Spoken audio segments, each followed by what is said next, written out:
हमारे बच्चों को गोबर के बारे में बताया ही नहीं गया। आपकी इस रिसर्च का ऑब्जेक्टिव क्या था? नेचुरल जो तरीके हैं, नेचुरल जो प्लास्टर हैं, उनकी तरफ हमें दोबारा आना ही पड़ेगा। दिल्ली यूनिवर्सिटी के लक्ष्मीबाई कॉलेज में गोबर से जुड़े कथित रिसर्च पर विवाद लगातार बढ़ता जा रहा है। दिल्ली यूनिवर्सिटी स्टूडेंट यूनियन अध्यक्ष रौनक खत्री ने कॉलेज प्रिंसिपल के कार्यालय में गोबर लगाया और कहा कि जब स्टूडेंट गोबर लगी क्लास में बैठकर पढ़ सकते हैं तो प्रिंसिपल भी ऐसे ऑफिस में बैठ सकती हैं। यह पूरा मामला 13 अप्रैल को शुरू हुआ जब सोशल मीडिया पर डीयू के लक्ष्मीबाई कॉलेज की प्रिंसिपल का एक वीडियो वायरल हुआ। इस वीडियो में प्रिंसिपल डॉक्टर वत्सला कॉलेज की क्लासरूम में दीवारों पर गोबर लिपटी दिखी। वहीं इस वीडियो के सामने आने के बाद प्रिंसिपल से पूछा गया तो उन्होंने कहा कि एक रिसर्च का हिस्सा थे। प्राकृतिक तरीकों से क्लासरूम को ठंडा रखने के संबंध में यह रिसर्च की जा रही थी। इसी कड़ी में हमने नेचुरल प्लास्टर के विषय में डॉक्टर शिव दर्शन मंगल जी से बात करी। जानिए वो क्या बोले। हमारे बच्चों को गोबर के बारे में बताया ही नहीं गया। वो जो प्रोफेसर थी दिल्ली यूनिवर्सिटी की, उसके पास तो बहुत अच्छा मौका था कि उसके पास रौनक गोबर लेके आया था, अपनी टीम लेके आया था।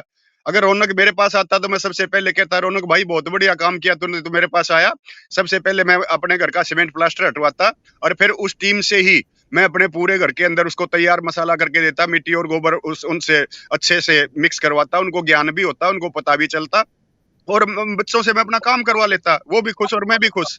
गोबर जो है वो हमारा धन है, हम किसानों की संपत्ति है। तो हम किसानों को समझना पड़ेगा, किसानों के बच्चों को समझना पड़ेगा कि हमारी ये संपत्ति है, हमारा ये धन है, हमारी ये इनकम है। मेरे पास उपले है, मैं यहाँ पे उपले बनाता हूँ।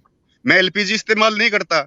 अगर मैं यहाँ पे एलपीजी इस्तेमाल करने लगूं तो महीने में 6 से 7 सिलेंडर मेरे एलपीजी के लग जाएंगे। और गोबर का मैं उपयोग कर रहा हूँ। गोबर से मैं लिपाई कर लेता हूँ, अपने फर्श की भी कर लेता हूँ, दीवारों की भी कर लेता हूँ। मैं तालाब से, जैसे मेरे बुजुर्ग मिट्टी लेके आते थे, डले लेके आते थे, मेरे दादा लेके आते थे, मेरे पिता लेके आते थे, वैसे ही मैं तालाब से डले लेके आता हूँ। उनको अच्छे से रेमिंग कर लेता हूँ। रेमिंग करने के बाद उसके ऊपर मैं अपना गोबर, मुल्तानी मिट्टी, हमारे खेत का जो एलोवेरा है, ग्वार पट्टा जिसको बोलते हैं, उनका अच्छे से मिश्रण बनाता हूँ और मैं अपना फर्श बना लेता हूँ। उसके अंदर मुझे ठंडक भी मिलती है, उसके अंदर मेरे नेचुरल हीलिंग भी होती है, उसके अंदर अर्थिंग भी होती है।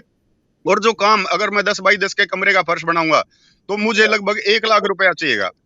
वो फिर उसके ऊपर थोड़ा बहुत पानी गिर गया तो फिर मैं उसके ऊपर फिसल के गिरूंगा और मेरी हड्डियां भी टूटेंगी।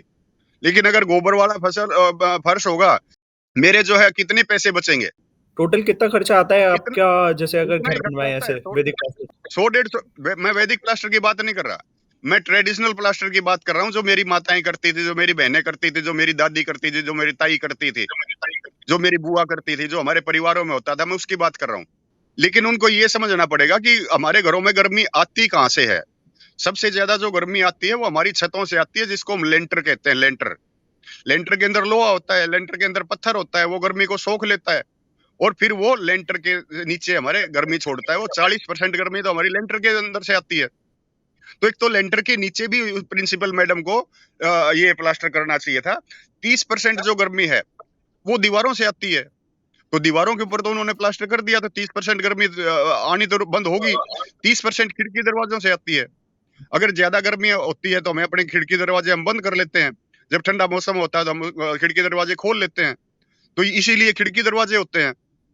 तो ये जो प्रयोग है, ये आज का प्रयोग नहीं है और ये गोबर का लिपाई में, भवन निर्माण में उपयोग आज का नहीं है। ये बहुत पुराने टाइम से चलता रहा है। तमाम ऐसी वीडियोस के लिए बने रहिए हमारे साथ। Thank you for watching.